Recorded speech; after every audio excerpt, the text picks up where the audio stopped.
तो मेरे प्यारे बच्चों, आज हम देखेंगे अपना चैप्टर, नेक्स्ट चैप्टर जो है स्ट्रक्चर्ड क्वेरी लैंग्वेज। ठीक है।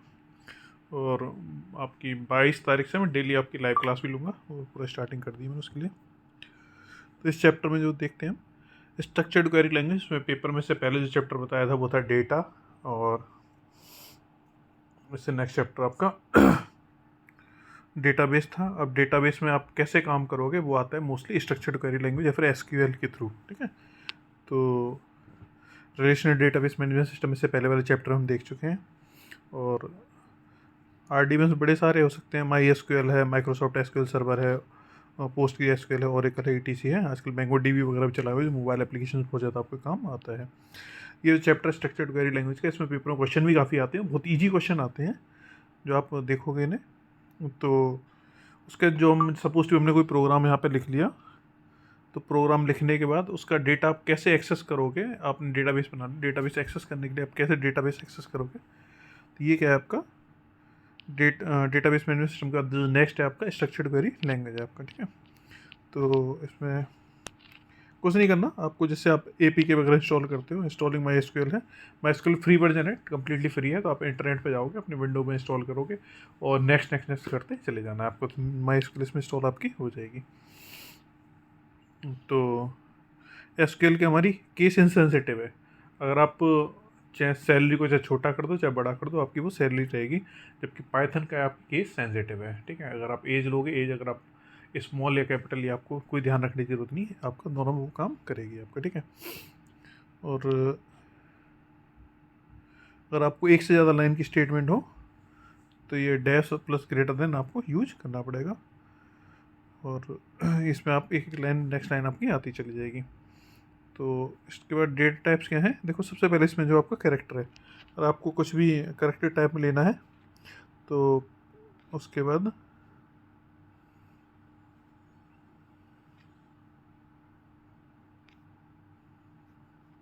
इसकी जो वैल्यू होगी 0 to 255 हो सकती है।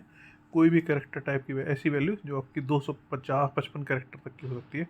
कोई भी नेम वगैरह हम लेंगे, किसी स्टूडेंट नेम वगैरह, इसी 255 कैरेक्टर से ज़्यादा आपका नहीं होना चाहिए। दूसरा आपका वेरकेयर, वेरिएबल के वेरकेयर की इसकी वैल्यू थोड़ी होता है, कैरेक्टर टाइप भी है, बट इसकी लेंथ क्या होगी आपकी ज़्यादा होगी। कोई बहुत बड़े बड़े आपको वेरिएबल वो वेरकेयर के थ्रू आप ले सकते हो। उसके अंदर इंटीजर क्या होता है, एक इंटीजर वैल्यू आपको स्पेसिफाई करेगा, ऐसा कोई डेटा अगर जिसमें आपकी इंटीजर वैल्यू आ सकती है वो क्या आपको इंटीजर यहाँ पे स्पेसिफाई करेगा। उसके बाद फ्लोट क्या होती है, जो डेसिमल वैल्यू होती है वो आपकी फ्लोट होगी। डेट आपका सेपरेट डेटा टाइप है, इसमें नॉर्मली वैसे इंटीजर में आता है कई जगह, लेकिन यहाँ पे सेपरेट डेट टाइप है, वो स्पेसिफिकली आपको डेट को हैंडल करने के लिए बनाया गया है। यहाँ पे डेट ऑफ बर्थ है वो किस टाइप का होगा, आपका डेटा टाइप यहाँ पे हो जाएगा। अच्छा, कंस्टेंट क्या होते हैं कि हम जो डेटा वैल्यूज़ के ऊपर रेस्ट्रिक्शंस लगाएंगे। फॉर एग्जांपल क्या होगा, हमारा एज क्या होगी, हमेशा इंटीजर में होगी आपकी, कभी भी डेसिमल फ्लोट में आपकी नहीं हो सकती। तो जो डेटा कंस्टेंट होते हैं जो हम अपने रेस्ट्रिक्शन लगाते हैं, सबसे पहले कॉमनली जो कंस्टेंट है वो आपका एक नॉट नल है, कि सपोज टू भी किसी की सैलरी नल नहीं हो सकती है। ठीक है। किसी की रोल नंबर क्या होगा, नल आपका नहीं होगा। नल में फिलहाल में भी आप ये समझ लो, जीरो वैल्यू बाद में और बेटर वे में एक्सप्लेन दूंगा आपको। यूनिक क्या हो गया,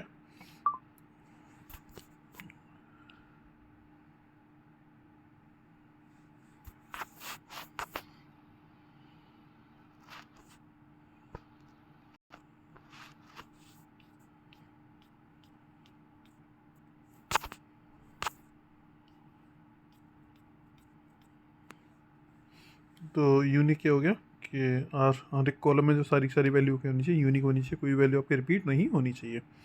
उसका डिफ़ॉल्ट क्या होती है कि कोई वैल्यू नहीं होगी तब डिफ़ॉल्ट वैल्यू क्या हो जाएगी। अगर सपोज भी मैंने बोल दिया कि अगर हम कोई सैलरी स्पेसिफाई नहीं करते तो बाय डिफ़ॉल्ट जो सैलरी क्या होगी वो आपकी 10,000 यहाँ पे होनी चाहिए। प्राइमरी की मैंने पहले बता चुका हूँ, यूनिक वैल्यू वो क्या होगी, प्राइमरी की। फॉरेन की ऐसी वैल्यू जो किसी दूसरी टेबल में प्राइमरी की आपकी है वो क्या होगी, फॉरेन की आपकी हो जाएगी। एसक्यूएल को हम सबसे पहले क्या करेंगे, देखो यहाँ पे डेटाबेस को क्रिएट करेंगे। फॉर एग्जांपल हमें क्या, स्टूडेंट क्रिएट डेटाबेस नेम आपका। ठीक है। ये से आपका एक कॉलम लगा के आपका क्रिएट हो जाएगा, क्रिएट डेटाबेस नेम। उसके बाद यहाँ पे स्टूडेंट अटेंडेंस हमने क्रिएट कर दिया, कोई इशू नहीं। ठीक है। सेमी कॉलम लगा के, और हम जिसको हम यूज करना चाहते हैं, स्टूडेंट अटेंडेंस आपका चेंज करना चाहते हैं, और यहाँ पे अगर आपको शो करना है शो टेबल्स, तो आपके यहाँ पे शो टेबल्स यहाँ पे हो जाएंगे, ठीक है।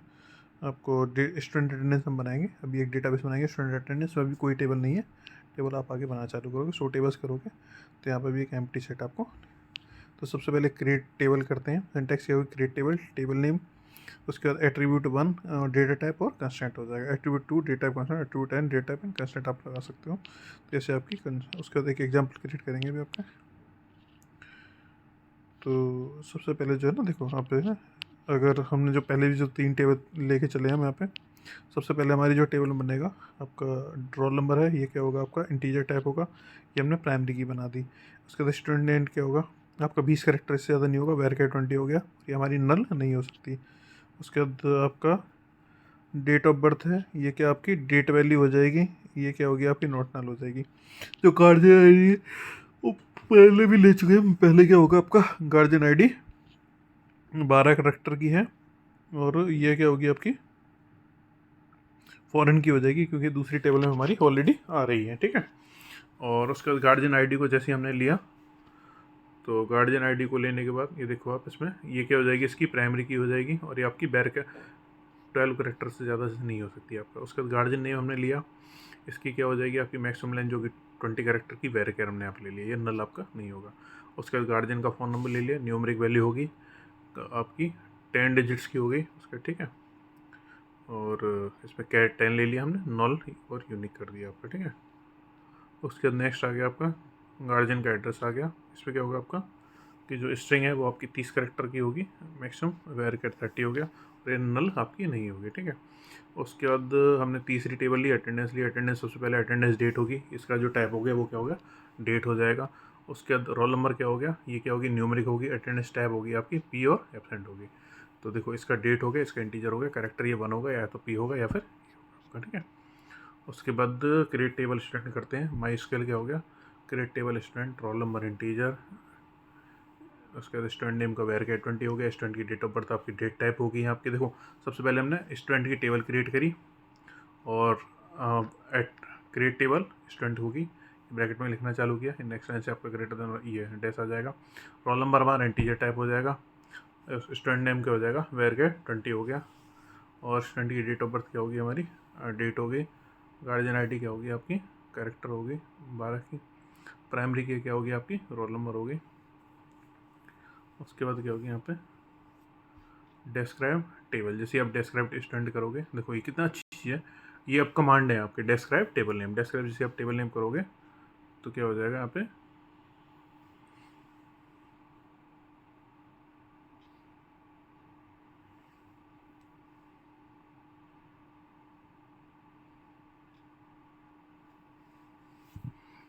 स्टूडेंट के अंदर जितने भी सबसे पहले आपको यहाँ पे एट्रीब्यूट्स है, उसका टाइप है, और इस पर ऊपर नल वगैरह ये क्या आपके कंस्ट्रक्ट दे रखे हैं कि क्या होगी पी आर आई होगी, डिफ़ॉल्ट क्या होगी नल होगी आपके, ठीक है। और इसमें ये सब आपके कंस्ट्रेंट यहाँ पे लगा रखे। अच्छा अब जो इससे आगे आपको फिर दोबारा बताऊंगा, अभी आज के लिए इतना ही बहुत है।